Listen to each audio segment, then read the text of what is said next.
All right, so let's start with the big story that we are tracking on WION at this hour. Now, defying the Islamabad High Court's ban on a planned PTI protest in the Pakistani capital, Imran Khan's wife, Bushra Bibi, has now issued a call, urging people to reach the city for the protest on the 24th of November.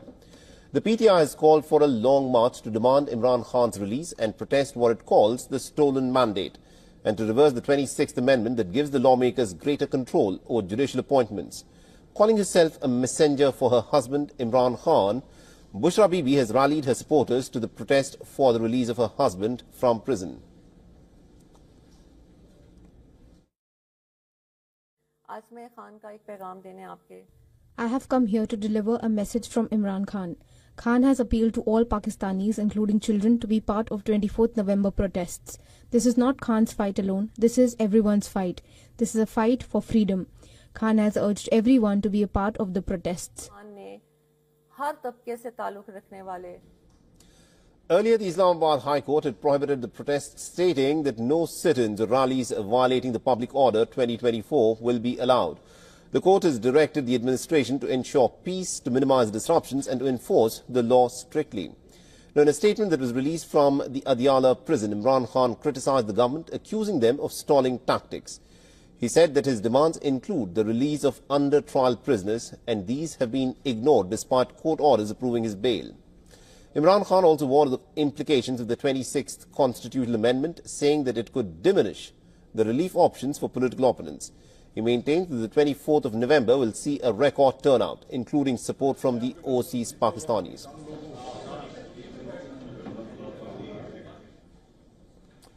All right, now to give us more perspective on this, we are joined by our Pakistan Bureau Chief, Anas Malik, who's joining us live on this broadcast from Pakistan. Anas, bring us up to speed with what, of course, is happening with respect to this protest that has been planned, and why does the Pakistani government not want this protest to take place?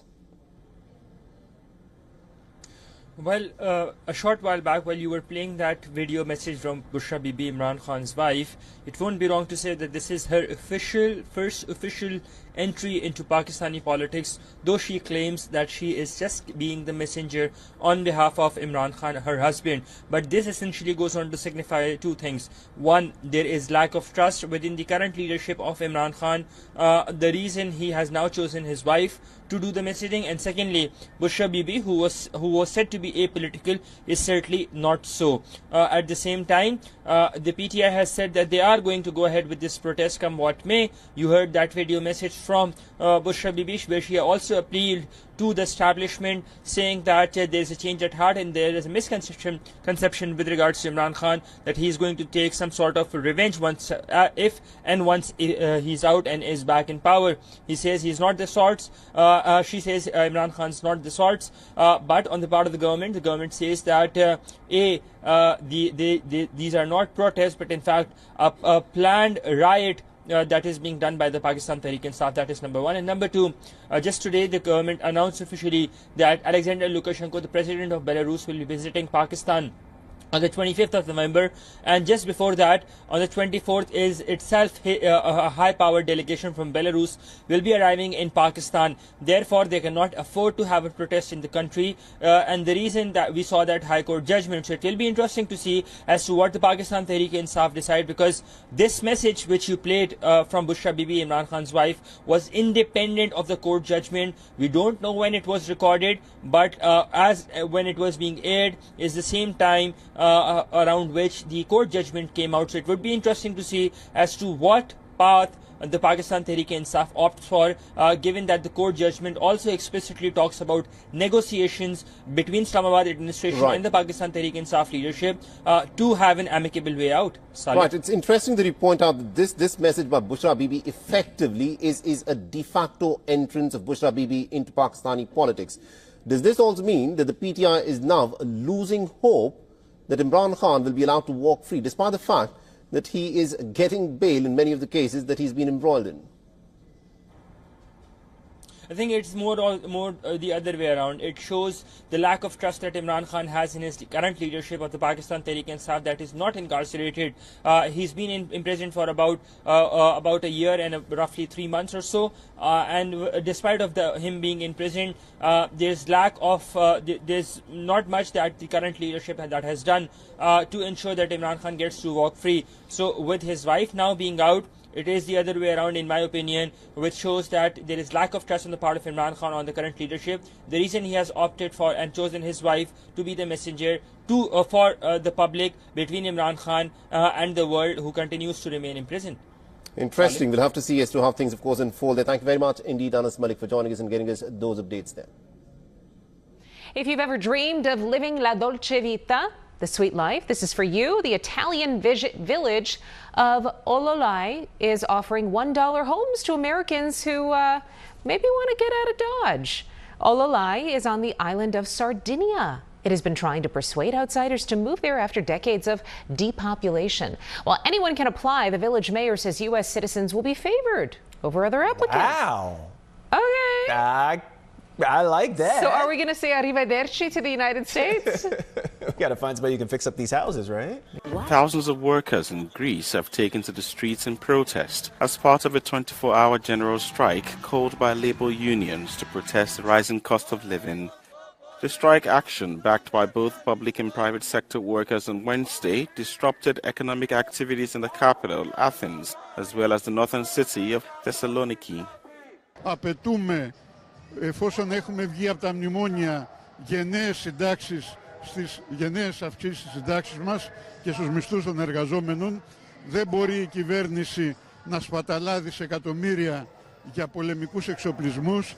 Δεν μπορεί να συμμετέχει στην γενοκτονία του Παλαιστινιακού λαού, στέλνοντας φρεγάτες και σπαταλώντας τεράστια ποσά στα πλαίσια του ΝΑΤΟ. Διεκδικούμε συλλογικές συμβάσεις εργασίας. Καλύτερες συνθήκες εργασίας για τους συναδέλφους μας και κυριότερο για την ακρίβεια και όλα αυτά που συμβαίνουν. Το μεγαλύτερο πρόβλημα αυτή τη στιγμή για τους νέους ανθρώπους είναι το πρόβλημα της στέγασης. Greece's financial crisis saw a quarter of the country's economy wiped out after decades of profligate spending. Migrants are marching through Mexico, trying to come to the United States, some for a better life. Our next story tracks their journey, their problems, the dangers, and what they're going through and what the U.S. has to brace for before Donald Trump tightens border security.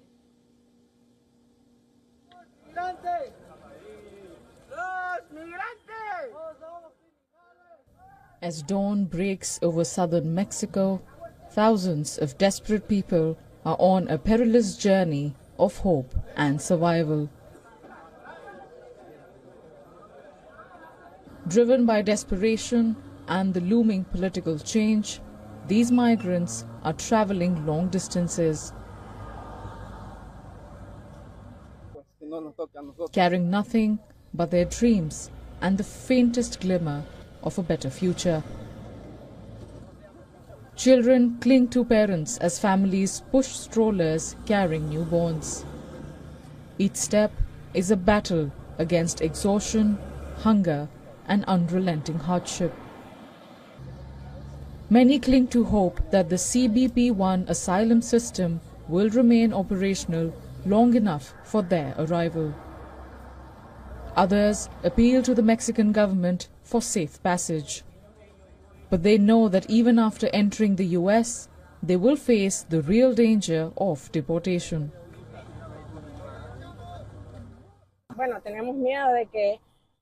Well, we are afraid that we might not be able to pass because of US President-elect Donald Trump. We trust in God because he is first and is the God who can do everything, the God of the impossible. And we go with high expectations, right? I think we agree on setting off before he takes office again and see what happens. There might be deportations, but God willing, it won't happen to us.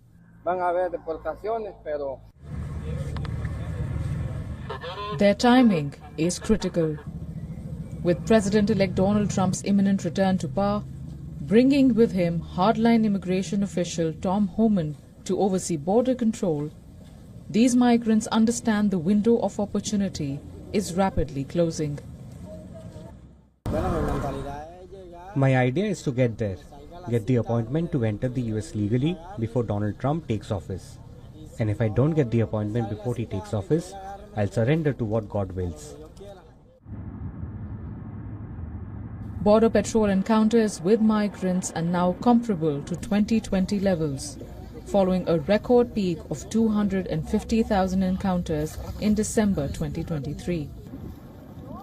These numbers underscore the magnitude of the crisis unfolding on the US-Mexico border. Trump has linked the rise in crime, security issues, and law and order concern to the influx of immigrants.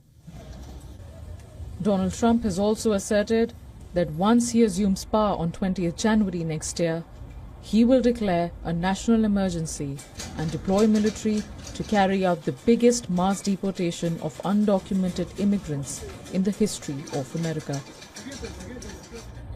Bureau Report, WION, World is One.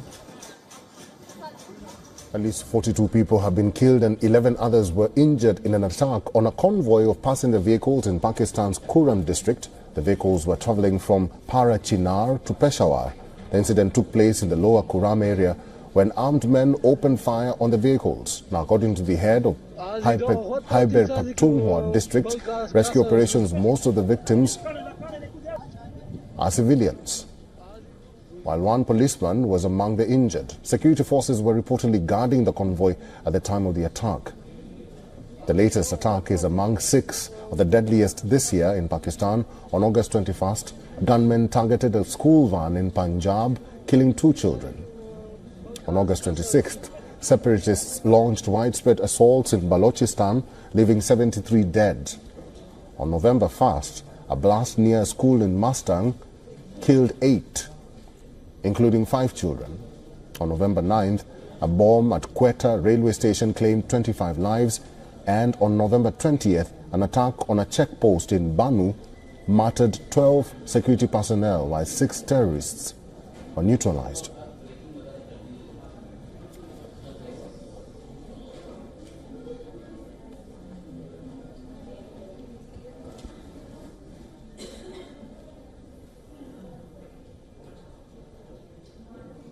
Our Pakistan Bureau Chief Anas Malik is now joining us live from Islamabad. Anas Malik, good to see you. What more do we know about this latest incident? Well, it's an absolute mayhem, a bloodbath, it won't be wrong to say, in Kurram district of Khyber Pakhtunkhwa, that is just off the border with Afghanistan. This was a convoy of 20 vans filled with Shiite civilians traveling from Peshawar to Parachinar, and en route, that is where they came under attack in Kurram, in lower Kurram district area. This is the Wuchat Kale area of Bagan, where they came under attack. It is said that at least 20 to 30 assailants opened fire. Targeted attack this was, which has not been claimed by anyone, but it has been confirmed by police and rescue officials. At least 42 people have been killed, which among those killed includes women and children. 14 among the 42 who have been killed remain currently unidentifiable, given that they had no identification documents on them. The police say that they have cordoned off the area and launched a search and rescue operation, particularly to apprehend those who are behind this heinous act of terrorism. That being said, this is a targeted attack on the Shia community, which by far is the worst sectarian nature of attack that Pakistan has seen in recent times. Eric? Anas Malik, what is the Balochistan and the Khyber Pakhtunkhwa provinces or the governments there saying about this incidents, because they have been on the rise in recent months? And also, what is their authority or the central government saying about this incident? Well, last question first. The Prime Minister has condemned it. He's asked the provincial government of Khyber Pakhtunkhwa to take stern action against those who are involved in this heinous act of terror. Particularly with regards to Balochistan, we've seen that just 2 days back there was an operation that was launched there in a top civil military huddle. So that continues at a steady pace. But with regards to what the government of Khyber Pakhtunkhwa has to say, they're still in the rescue mode right now because they're expecting the death toll to go up as well. So they're currently in damage control mode, but at the same time they continue to say that they are ensuring with the help of security forces they've cordoned off the area and they will not let go of the preparatives of this heinous act of terror. Eric? All right, that is our Pakistan Bureau Chief Anas Malik. Anas Malik, we'll have to leave it there. Thank you. Now to a deadly bomb cyclone in the Pacific Northwest. At least 2 people have died after the storm slammed into the West Coast. The system also brought intense snow to Northern California. Carter Evans takes a look at the damage. I just had a tree hit my house, and I think it may have fallen on my wife. The Bellevue Fire Department got that 911 call just after a tree fell onto a home, striking and killing a woman in the shower.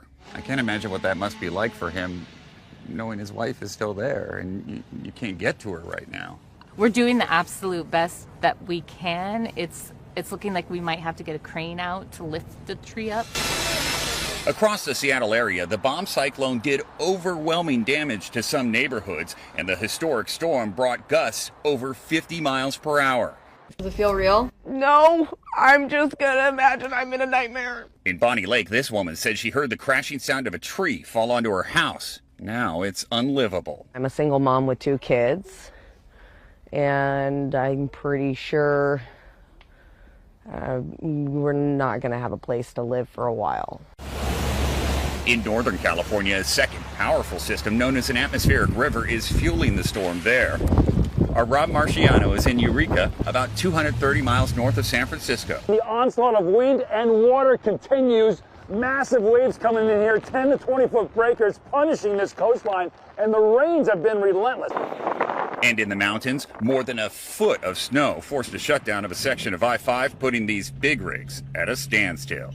Crews are making really good progress. They've restored power to about half of the customers who've lost it. And today the weather here is going to be a lot better. We're going to get a little bit of rain, but that's pretty typical of the Seattle area this time of year. The flood alerts and the wind alerts, those have ended. The most intense weather now moves to Northern California. Carter Evans, CBS News. Moving on, a bomb cyclone lashing the western United States has brought hurricane-force winds that have killed at least 2 people and left 500,000 without power. Gusts of nearly 145 kilometers per hour were racing through the Pacific Northwest, toppling trees and power lines. The National Weather Service said that the torrential rains dumped up to 8 centimeters of rain on parts of Oregon, Washington, and Northern California. Firefighters in the city of Linwood near Seattle said that a falling tree had killed 1 woman at a homeless encampment, while another person died when a tree crashed into their house in nearby Bellevue.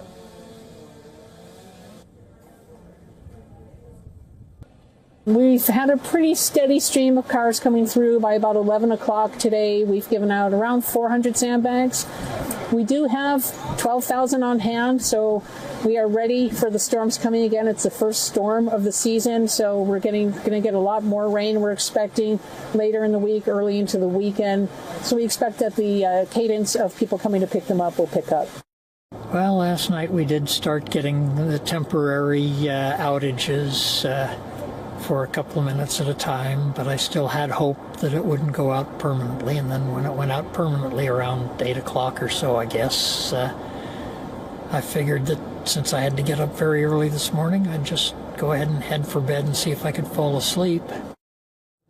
According to the Power Outage U.S. website, about 600,000 homes were without power in Washington state as of Wednesday morning. The storm originally hit Washington but was now moving into Oregon and California, where forecasters say over a foot of rain can cause flooding at lower elevations and develop into blizzards over the mountains. The satellite images taken over a 40-hour period over the U.S. Pacific Northwest showed a large storm system churning over the region.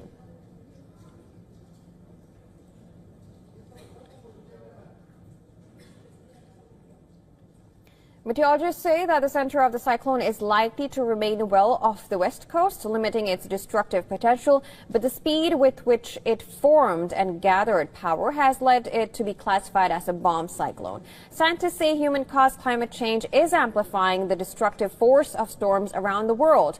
Warmer oceans give up more water, which provides additional energy to storms, increasing the strength of the wind.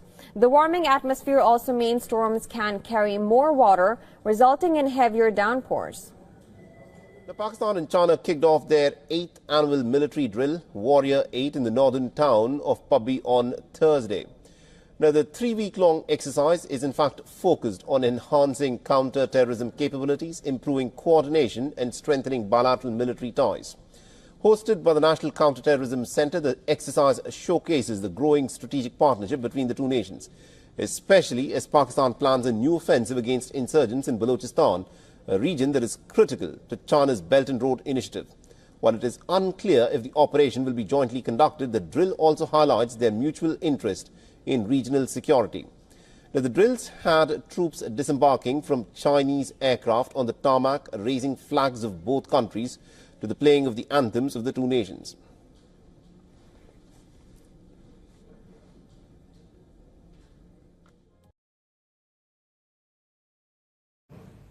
Now let's turn to Europe. Northern Europe has been in a state of alarm all week. 2 undersea cables were cut over the weekend, 2 cables in the Baltic Sea, one linking Germany to Finland and the other connecting Lithuania to Sweden.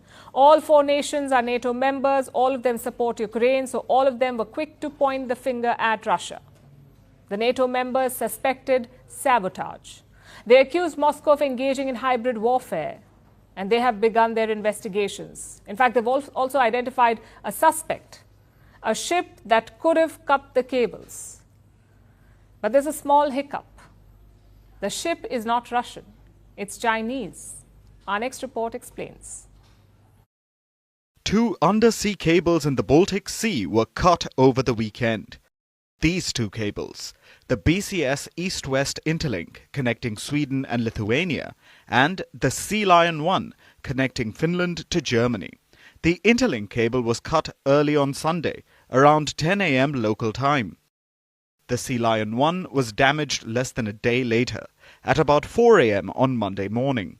These incidents sent alarm bells ringing in Europe. A very clear sign that something is going on here. Nobody believes that these cables were accidentally cut. And I also don't care to believe in versions that it were anchors that accidentally caused the damage of these cables. So we have to conclude, without knowing exactly who did it, that it was a hybrid action. And we must also assume, without knowing it, of course, that it is sabotage. What I can confirm is, of course, that the incident happened outside the island of Öland and another outside the island of Gotland, that there has been ship movement in that region, that there is an inquiry going on right now by the Swedish police authorities, and they're investigating this as an act of possible sabotage, but I can't speculate in specific vessels that could be involved at this stage. Investigations began immediately. The affected nations started to hunt for the culprits. All 4 nations are NATO members, so their allies are helping out. And one of them finally got a lead. Denmark is hot on the trail. The Danish Navy is shadowing a ship. The suspect vessel seems to have passed over both the cables that were cut around the exact time that they were damaged. This is the ship in question. It's a bulk carrier called the Yipeng 3. The ship is Chinese. The Yipeng 3 set sail from the Russian port of Ust-Luga on November 15th. It is traveling to Port Said in Egypt. The Danish Navy has been tracking it for a while, and they even announced this on social media. It isn't an outright accusation, but China gave its response earlier today.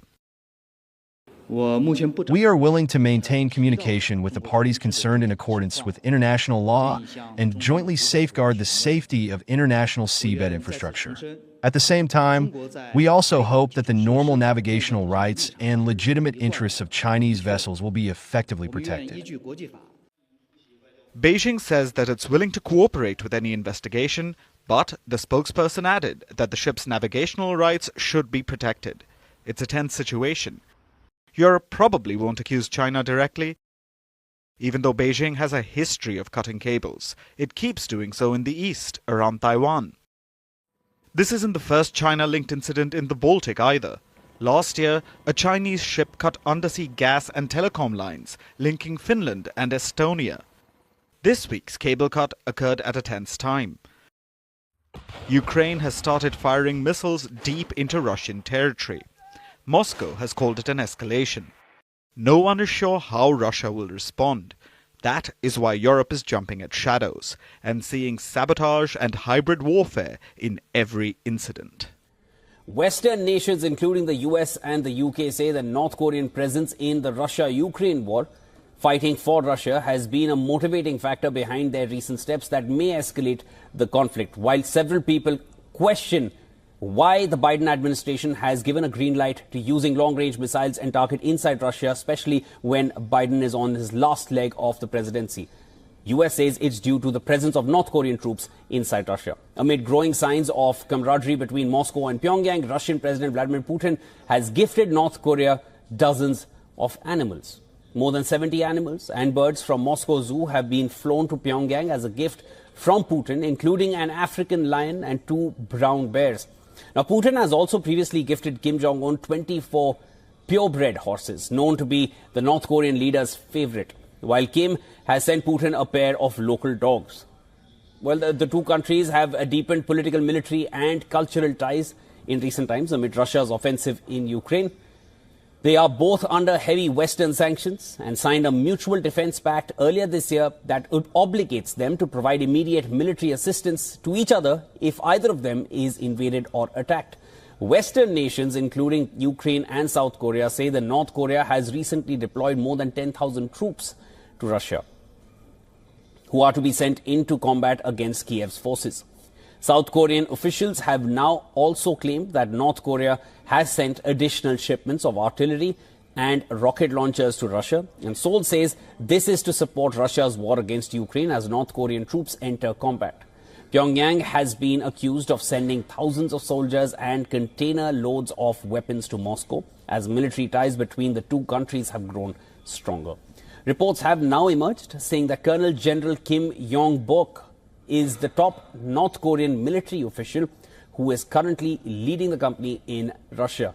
Kiev and Seoul officials have reportedly confirmed his presence in Russia. In the past, he has been rarely seen or even mentioned in public, and reports say that his role leading North Korea's special forces required him to keep a low profile to conceal his true identity.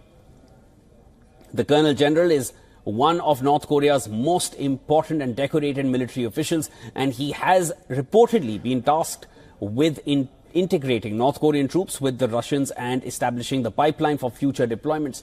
This signals North Korea's intent to assist Russia deep into next year as well.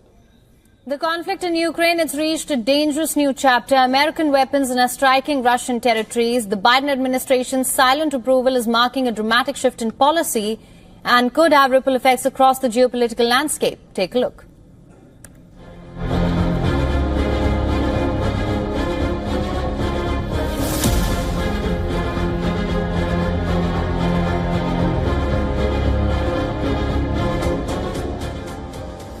The red lines have been crossed. American missiles are striking Russian territory. Ukraine's use of US-supplied ATACMS ignites global tensions.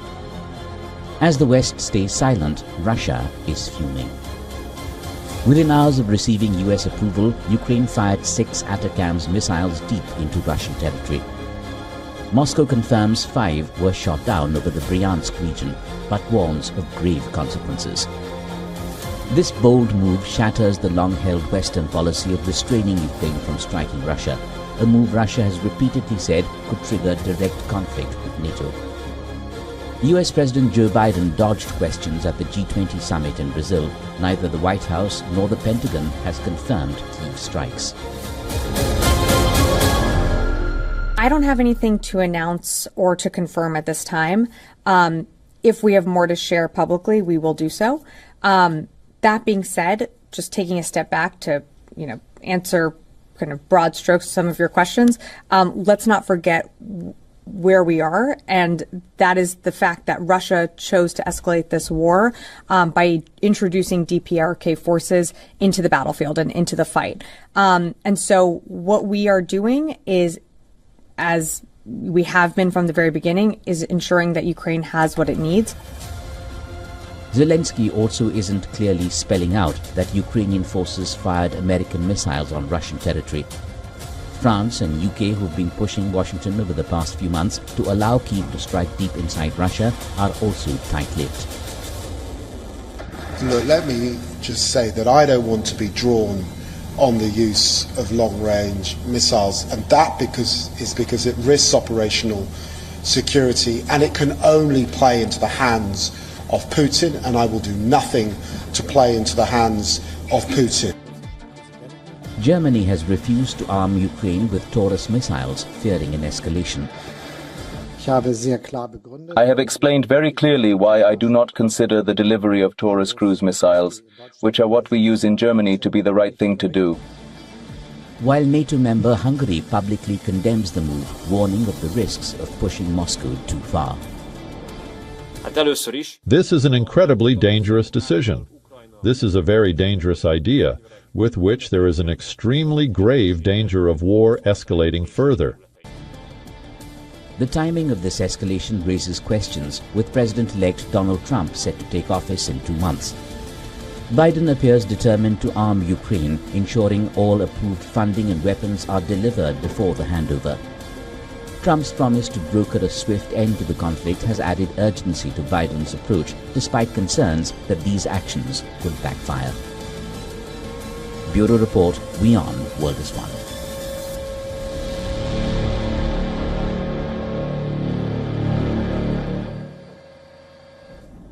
For more on this, we were earlier joined by Professor James A. Russell from Monterey. He is an associate professor in the Department of National Security Affairs at NPS. Here's what he had to say.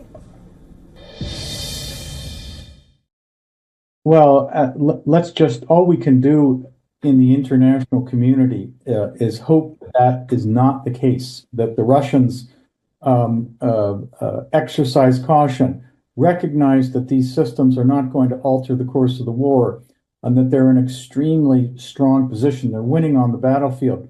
But this begs the question, why would the Biden administration have put the onus on the Russians like this to respond, stay faced in this extremely dangerous situation in which the Russians themselves several days ago enunciate a new nuclear doctrine where they basically are publicly stating that they are lowering the threshold for the consideration under which they will use tactical nuclear weapons.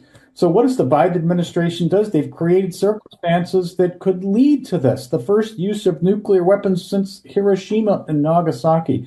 And I am appalled and aghast at the decisions that the Biden administration has taken that has placed, it's not just the Ukrainians, this is the world we're talking about. Nuclear use, the use of nuclear weapons. And the Russian foreign minister was pretty clear about this. I think it was today, somebody stuck a microphone in front of him and he said, this is a qualitative different situation.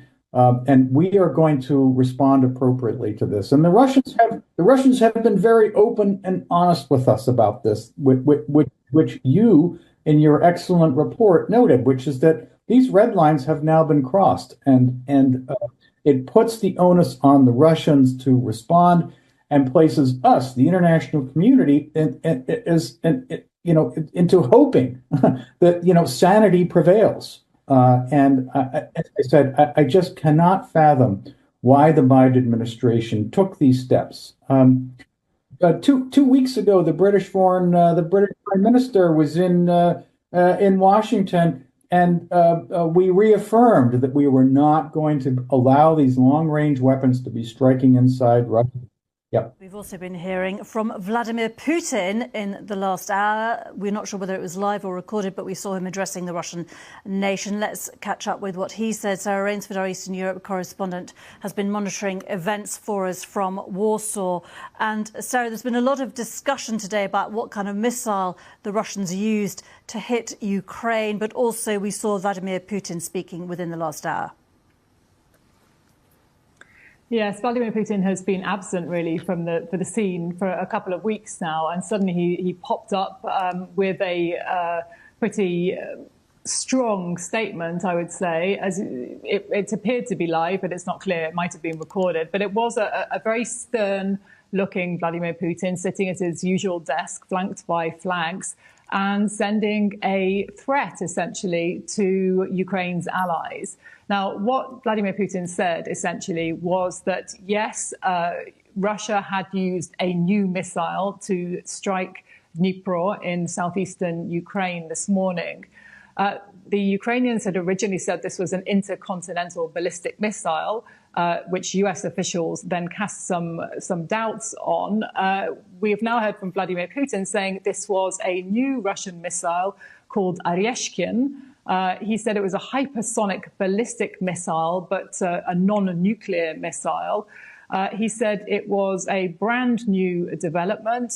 It could move at 2 to 3 kilometers a second, so extremely fast moving, and so fast, he said, that no air defense system in the world could intercept it. Now, he said he fired that, or Russia fired that missile at Ukraine this morning.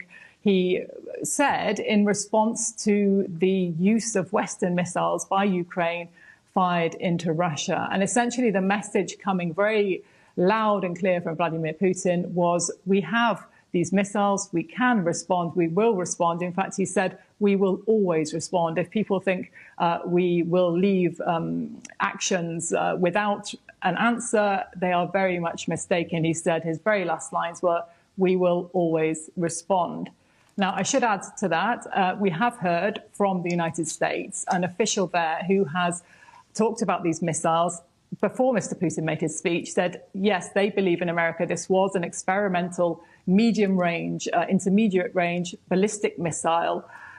He said, we take all threats to Ukraine seriously, but Russia only has a handful of these weapons. And whilst it is serious, they won't be a game changer. That's the message from the United States. So obviously meant to be threatening from Russia. The message from the United States at this point, we're not too worried. This isn't a game changer, but clearly it is a new missile and certainly a newly, let's say, antagonistic, aggressive sounding Vladimir Putin.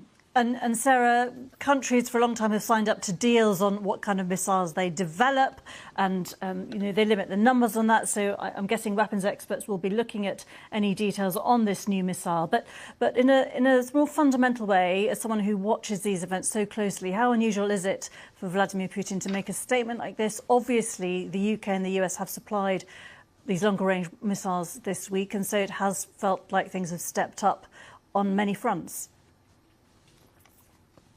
Yeah, I mean, I think this was Vladimir Putin trying to be categorical because, of course, we've been sort of reading the tea leaves a little bit for the last few days, watching the gradual steps, the gradual actions and responses by Ukraine and its Western allies and then by Russia and trying to interpret them and to see how far this might go. What Vladimir Putin has come out now and tried to do is to make his threat explicit, to make the danger explicit. Essentially, this is the same as when he signed the nuclear doctrine, reducing the threshold for a nuclear strike. This is all about trying to warn the West off helping Ukraine, trying to stop the support for Ukraine and trying to end the war on favourable terms for Russia. Just one more thing to point out actually from his address. Mr. Putin also said one thing. He said that Russia reserved the right to use its weapons not only in Ukraine, he said, but against military facilities of countries who are using their weapons against Russia. So essentially threatening Britain, threatening the United States and anyone else who supplies missiles that are then used by Ukraine to strike Russia. He said that the use of those missiles over this past few days had made this a war which now had a global character. It's now global in character, he said. So he is clearly spelling out that he will respond if the West continues to supply these missiles to Ukraine and allow it to use them. It shows a degree of concern, of course, from the Kremlin. These missiles are obviously having an impact, although Mr. Putin played that down.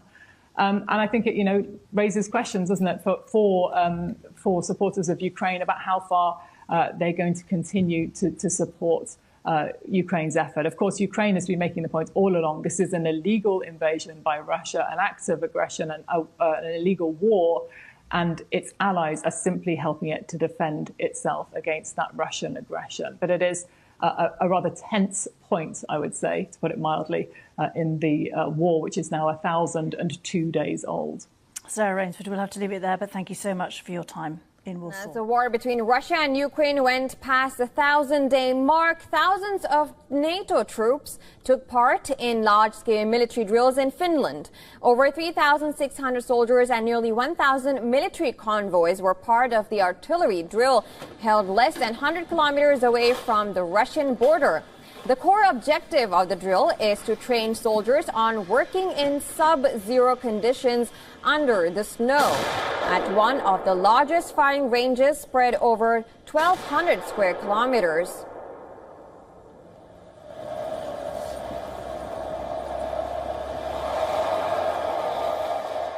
The message we're sending, I think, up front is that when we train together, we're much stronger together. We're here to reassure our partners and allies that we can deploy to tough and demanding environments, train in any conditions, organize ourselves as allies and partners in multiple configurations. This also is the first large-scale artillery exercise held by NATO in Finland ever since the Nordic country became a part of the Transatlantic Alliance back in April.